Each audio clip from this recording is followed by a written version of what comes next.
For the fourth straight week, we have a new team atop the AP Top 25. Clayton Collier here with my AP Top 25 ballot explainer, and that team is the Baylor Bears. Number one for me, number one overall for the AP Top 25. A 21-point win over Villanova, 57-36. The defending champs back atop the college basketball world. Duke right behind them at number two. They had the week off for them. UCLA, I had at number three. They had the road win at Marquette.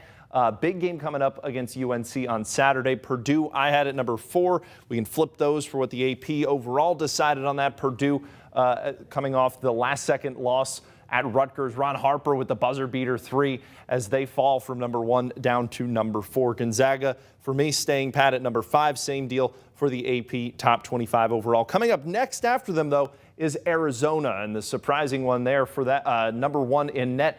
3 quad one wins, beat Illinois in Champaign and Wyoming. So they check in here at number 6 for me. Number 8 is the surprise that I was referring to for the AP overall, that they're below Alabama in this one. But Alabama, nonetheless, an incredible team so far this year. Controversial win against Houston. Bama 4-0 after their loss to Iona. Something got into them after that. They have wins over Gonzaga and, of course, Houston. They get Memphis tomorrow night. And after that, Villanova, for me, checking in at number 8, number 9 overall in the AP Top 25. Again, the loss to Baylor, 3 losses now for them, but those 3 teams are Baylor, UCLA, and Purdue. Number 9 for me is Kansas up top here. Number 7 overall in the AP poll, stomped their rival Mizzou by 37 points. Next up, we have Ohio State at number 10, pummeled number 22, Wisconsin. Number 10 in my ballot, number 15 overall in the AP poll, a little bit lower than I expected them to be because they have wins over Duke, Seton Hall, only losses to Xavier and Florida. The Gators also dropped out of my poll after their loss to Maryland. The Buckeyes play Kentucky on Saturday. They get a chance for the Wildcats to get back on ballots, including mine, as they drop to number 21 in this week's poll. The loss to Notre Dame for Kentucky would drop them out, as did Arkansas at Oklahoma, down to 24 in the AP poll. Next meaningful game for them will be the conference opener at Mississippi State. Michigan State in at number 11 for me, number 12 overall in the poll. They have a great schedule so far. They just beat a receiving votes Minnesota at Minnesota and Penn State. They also beat UConn, Loyola Chicago, Louisville.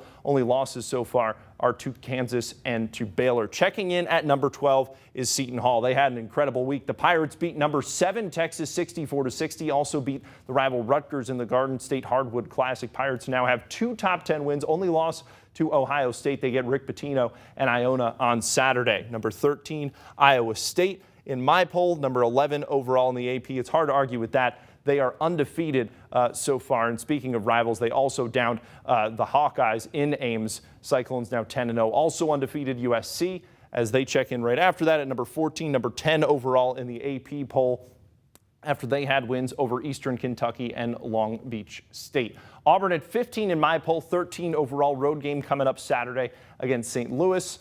Xavier, number 16 for me, number 22 overall in the poll. They made Skyline Chili out of their rival Cincinnati, 83-63. 3 quad one wins so far for the Musketeers. Virginia Tech, Ohio State only lost to Iowa State. Providence checking in on my ballot at number 17 over here. They only received votes. Again, 3 quad one wins. There's only 5 teams in the country with 3 quad one wins. Providence is one of them. Wisconsin in Madison, neutral site versus Northwestern, home versus Texas Tech. The only loss to Virginia, but still 10-1. Only a receiving votes team. I don't really understand that one. Texas Tech at 18.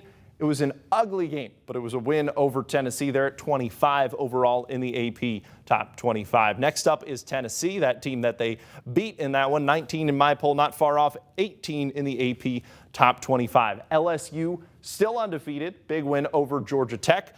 I have them at 20, 19 overall for the poll. Colorado State right behind them in mine at 21. They're at 23 overall in the AP Top 25. They're undefeated as well. Just beat Mississippi State at Dickies Arena in Fort Worth, Texas.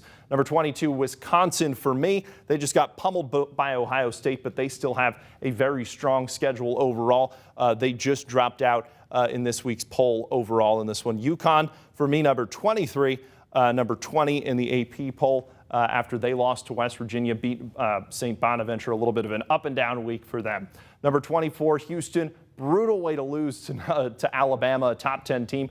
But Houston only has 0 quad 1 wins or quad 2 wins overall, so I had them down at 24. The poll had them at 14 overall. I think that's way too high right now given their current schedule and what they have to show for it. Granted, they did have 2 very close losses as their only losses, and both against ranked opponents as well. And then Texas rounding out my poll, they end in at 17 overall. Same deal with Houston that I have with Texas, where they lost to Seton Hall, a ranked opponent. Only 1 win though that they have outside of the quad quad 4 right now. So none in quad 1 or quad 2. Only 1 quad 3 win for Texas. They have take care of business this week as well, coming up against Arkansas, Pine Bluff, and Stanford. That'll do it for my poll explainer. If you have any comments or questions, feel free to reach out on Twitter at Clayton J. Collier. We'll be back next week.